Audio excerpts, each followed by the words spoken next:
Hello my YouTube family. कैसे हैं आप सब? उम्मीद करती हूँ सब ठीक से होंगे।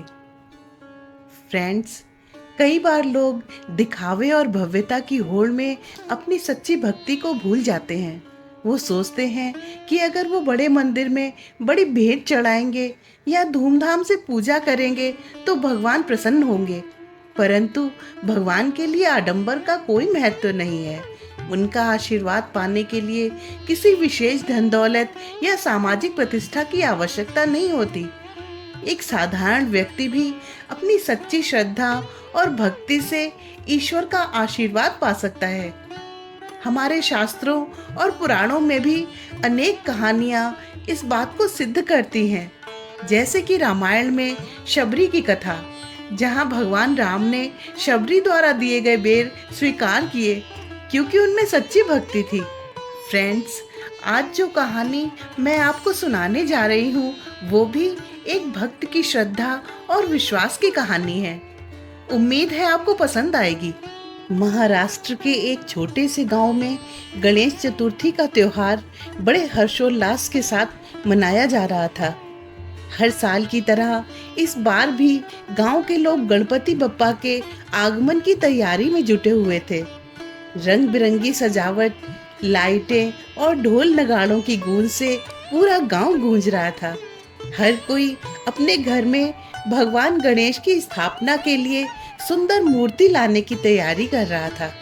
इसी गांव में एक कुम्हार रामू अपनी पत्नी और बेटे मोहन के साथ रहता था। रामू की आर्थिक स्थिति अच्छी नहीं थी, लेकिन वो और उसका परिवार गणेश जी के प्रति असीम भक्ति रखते थे। रामू के पास इतने पैसे नहीं होते थे कि वो गणेश जी की बड़ी और सुंदर मूर्ति खरीद सके। फिर भी वो अपनी मिट्टी से गणपति बप्पा की छोटी सी मूर्ति बनाता और उसकी पूजा करता था। इस साल भी गणेश चतुर्थी से कुछ दिन पहले रामू ने एक साधारण पर बड़े मन से गणेश जी की एक छोटी सी मूर्ति बनाई। रामू और उसका परिवार मूर्ति की पूजा करने के लिए बहुत उत्साहित थे, लेकिन इस बार गांव के लोग उसकी साधारण सी मूर्ति का मजाक उड़ाने लगे। लोग कहते, इस बार तो रामू की गणपति की मूर्ति पहले से भी छोटी और साधारण लग रही है, इससे क्या चमत्कार होगा। इन बातों से रामू बहुत दुखी था, लेकिन उसकी पत्नी ने उसे सांत्वना दी। भगवान हमारी भक्ति देखते हैं, ना कि हमारी पूजा की भव्यता। हमें अपनी श्रद्धा बनाए रखनी चाहिए। रामू ने भी अपनी पत्नी की बात मान ली और दिल से पूजा की तैयारी में लग गया। गणेश चतुर्थी के दिन रामू और उसका परिवार अपनी छोटी सी मूर्ति के साथ घर में गणपति बप्पा की स्थापना करने के लिए तैयार हुए। उन्होंने मन ही मन भगवान गणेश से प्रार्थना की कि उनकी छोटी सी पूजा को स्वीकार करें और उनके परिवार पर कृपा बनाए रखें। पूरे गांव में बड़े बड़े पंडालों में भव्य मूर्तियां स्थापित की जा रही थी और चारों ओर उत्सव का माहौल था। लेकिन रामू के घर में सब कुछ शांत और साधारण था। शाम होते होते अचानक गांव में बिजली गुल हो गई। गांव के लोग परेशान हो उठे, क्योंकि बिना बिजली के बड़े बड़े पंडालों में हो रही पूजा की धूमधाम फीकी पड़ने लगी थी। पंडालों की सभी रोशनी और सजावट अंधेरे में खो गई।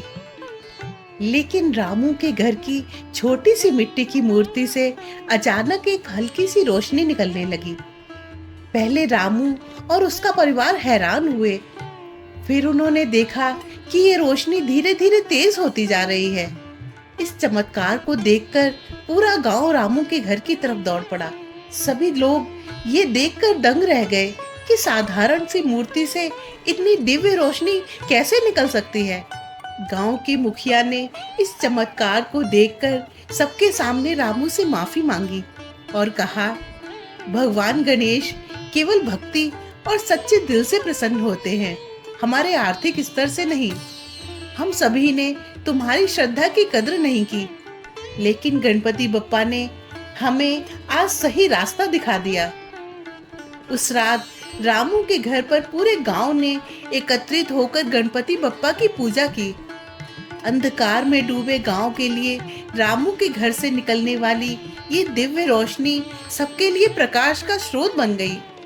अगले दिन जब बिजली वापस आई तो सभी गांव वाले रामू की गणपति की मूर्ति को पंडाल में रखकर सामूहिक रूप से पूजा करने लगे। इस घटना के बाद गांव के लोग समझ गए कि पूजा की भव्यता से अधिक महत्वपूर्ण है भक्ति और श्रद्धा। रामू की गणपति बप्पा की छोटी सी मूर्ति गांव के लिए श्रद्धा और विश्वास का प्रतीक बन गई। अगले साल से रामू की बनाई मूर्ति की पूरे गांव ने मिलकर सम्मान के साथ पूजा और विसर्जन किया और हर साल गणेश चतुर्थी के इस चमत्कार की कहानी गांव के हर गांव में सुनाई जाने लगी। गांव के लोगों को ये सीख मिल गई थी कि भगवान गणेश का आशीर्वाद उसी को मिलता है जिसके दिल में श्रद्धा और भक्ति हो, चाहे वो पूजा कितनी भी साधारण क्यों ना हो। फ्रेंड्स, अगर इस स्टोरी को सुनकर आपके दिल में भी गणपति जी के लिए सच्ची श्रद्धा जागी हो तो इसे ज़्यादा से ज़्यादा लाइक और शेयर करें और मेरे चैनल को सब्सक्राइब जरूर करें। और हाँ, कमेंट करना बिल्कुल भी ना भूलें क्योंकि आपका एक एक कमेंट मुझे बहुत मोटिवेट करता है।